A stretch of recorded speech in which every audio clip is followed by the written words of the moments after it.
अस्सलामु अलैकुम वरहमतुल्लाहि वबरकातुह। मैं मोहम्मद इम्तियाज़ पलामवी। मुअज़्ज़ज़ नाज़रीन, आप देखें इस तस्वीर को। इस तस्वीर में जो मोहतरमा आपको दिख रही है, ये है मोहतरमा डॉक्टर फ़रहत हाशमी। जी हाँ, ये मोहतरमा डॉक्टर फ़रहत हाशमी अपने आप को मजहबी स्कॉलर कहती है, ख़वातीन के मसाइल बताती है, उलमा से इनको इस कदर चिढ़ है, फ़ुक़हा से इस कदर इनको चिढ़ है कि कुछ कहा नहीं जा सकता। इनके कहने के मुताबिक दीन इस्लाम में सबसे बड़ी रुकावट और सबसे बड़ी गड़बड़ी ये है कि लोग फ़ुक़हा को मानते हैं, फ़ुक़हा के मसाइल को मानते हैं। इनके कहने के मुताबिक किसी की तक़लीद करना शिर्क है।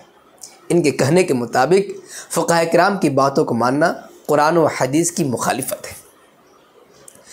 इनकी बातों में मर्द तो कुछ समझदार है, बेचारे नहीं आते हैं, लेकिन औरतें इनकी बातें गौर से सुनती हैं, क्योंकि औरत हैं, औरतों के मसाइल बयान करती हैं और इस तरीके से गलत सलत मसाइल बयान करके आम पब्लिक को, आम ख़वातीन को वरगलाती है, फ़ुक़हा से, फ़िक़ह से दूर करने की कोशिश करती है।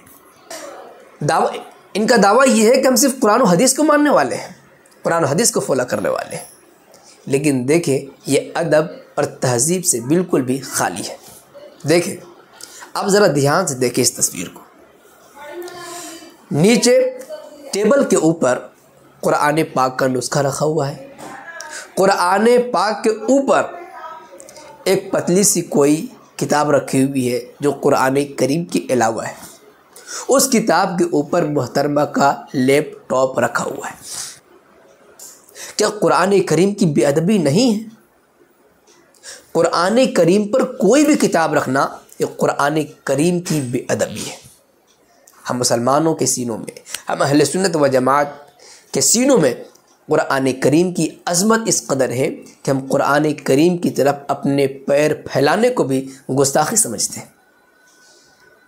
लेकिन कुरान करीम पर कोई और किताब रखना और ख़ास तौर से दुनियावी चीज़ रखना, ये तो कुरान करीम की बहुत ज़्यादा बेअदबी है। जिसके अंदर अदब ना हो, जिसके अंदर इज़्ज़त व एहतराम ना हो, ऐसा शख्स कुरान व हदीस पर अमल का दावा करता है।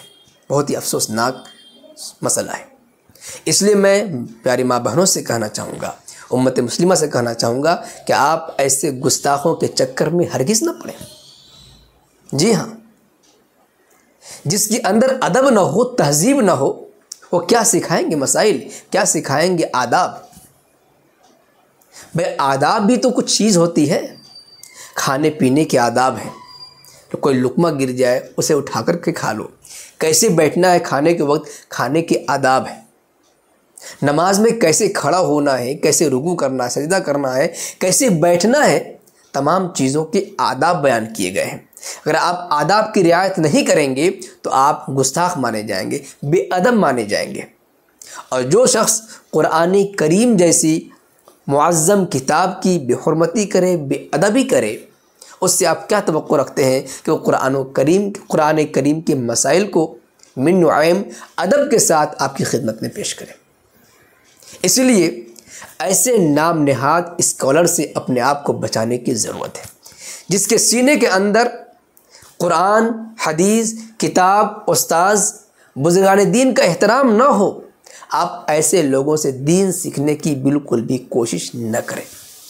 ये लोग कुरान और हदीस का नाम लेकर के गुमराहियाँ फैलाने वाले हैं, बेअदबी करने वाले हैं और अदब व तहज़ीब का नाश करने वाले हैं। जी हाँ, इसलिए आप हज़रात से गुजारिश है, ऐसे स्कॉलर से दूर रहने की कोशिश करें। वैसे सिलसिले में आप हज़रात क्या कुछ कहना चाहेंगे, कमेंट बॉक्स में ज़रूर लिखें। वीडियो को लाइक करने के साथ खूब शेयर करें ताकि दुनिया तक ये हकीकी पैगाम और मैसेज पहुँच सके। शुक्रिया, जज़ाकल्लाह। अस्सलामु अलैकुम व रहमतुल्लाहि व बरकातुहू।